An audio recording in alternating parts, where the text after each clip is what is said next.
Steph Edwards, nôl braidd yn fyr. O, na drosedd fanna gan Lee Jenkins, y miracle Cosby. Mae Luke Bowen yn gofyn am gic o'r smotyn cerdyn melyn i Lee Jenkins. Lee Jenkins yn rhythroddi ar ei linell, y drosedd yn un amlwg ar Luke Bowen. Mi oedd hi mymryn tu allan i'r cwrt Cosby. Tafler mewn at drad Liam Thomas. Thomas at Ceri Morgan, symudiad da at y postyn pella! O, a rwyd ochr gan Luke Bowen. Croesiad hyfryd gan Ceri Morgan. Oedd Luke Bowen ar y postyn pella, peniad rhydd iddo fe, ond i'r rwyd ochr. Edwards am bwysau, mae fe'n colli'r meddiant. Morgan mlaen at Bowen. Mae'n ras rhwng Bowen a Jenkins. Jenkins, y camgymeriad gan y gŵr ifanc. A mae Bowen yn manteisio i roi Caerfyrddin ar y blaen. Camgymeriad erchyll a diffyg cyfathrebu rhwng y ddau Lee Jenkins. A Bowen oedd yno i rydoi drydydd gol o'r tymor. 8 munud wedi chwarae ar y wain dew. Caerfyrddin 1, Aberystwyth 0. Sermon a not i fyny o'r cefn. Mae'n cael ei chrimani at y postyn pella. Mae Jenkins yn penderfynu dyrnu. A Jones sydd yn clirio. Dim ond cyn bellter a Tyrrell Webb. Webb o bellter! A mae bel yn cael ei harbed dros y bar gan Lee Jenkins. Oedd hi'n symud o gwmpas. Lee Jenkins yn methu cael ei drad at ei gilydd fanna. Ond Tyrrell Webb ergyd fel bwlet ganddo fe. A Jenkins yn neud yn dda yn y diwedd i'w harbed hi. Walters, lan. Walcott am bwysau, dyma Liam Thomas, oedd yn alawio nawedd wir!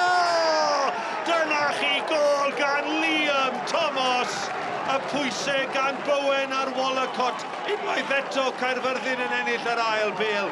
Ond dyna chi ffordd i orffen. Liam Thomas, trydydd gol y tymor. Yn codi'r bêl yn gelfydd i gornel ucharrwyd. Mae Declan Carroll ar pwysau.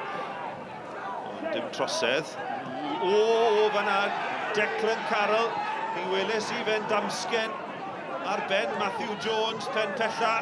Mae'r ddoi yn pwyntio bus at ei gilydd. Gall Declan Carroll fod mewn trafferth fan hyn. Oedd wedi damsgen ar Matthew Jones. Dim dwywaith am hynny. Credu bod e'n lwcus bod Jones wedi codi ar ei drad.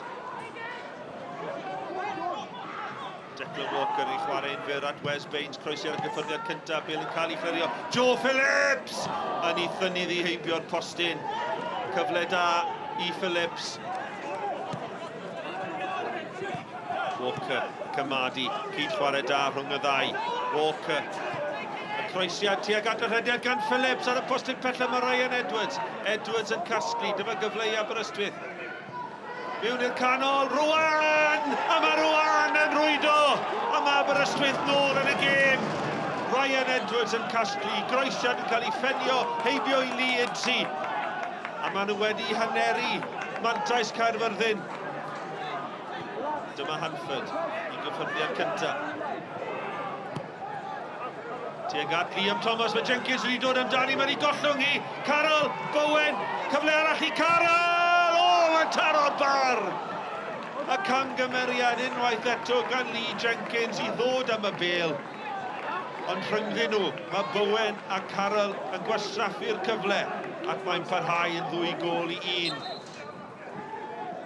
Wes Baines, lawr y sianel. At Walker, Walker yn torri tu fewn ar ei dros chwith. Mae'n eisiau ac mae Ciro Lee Idsi.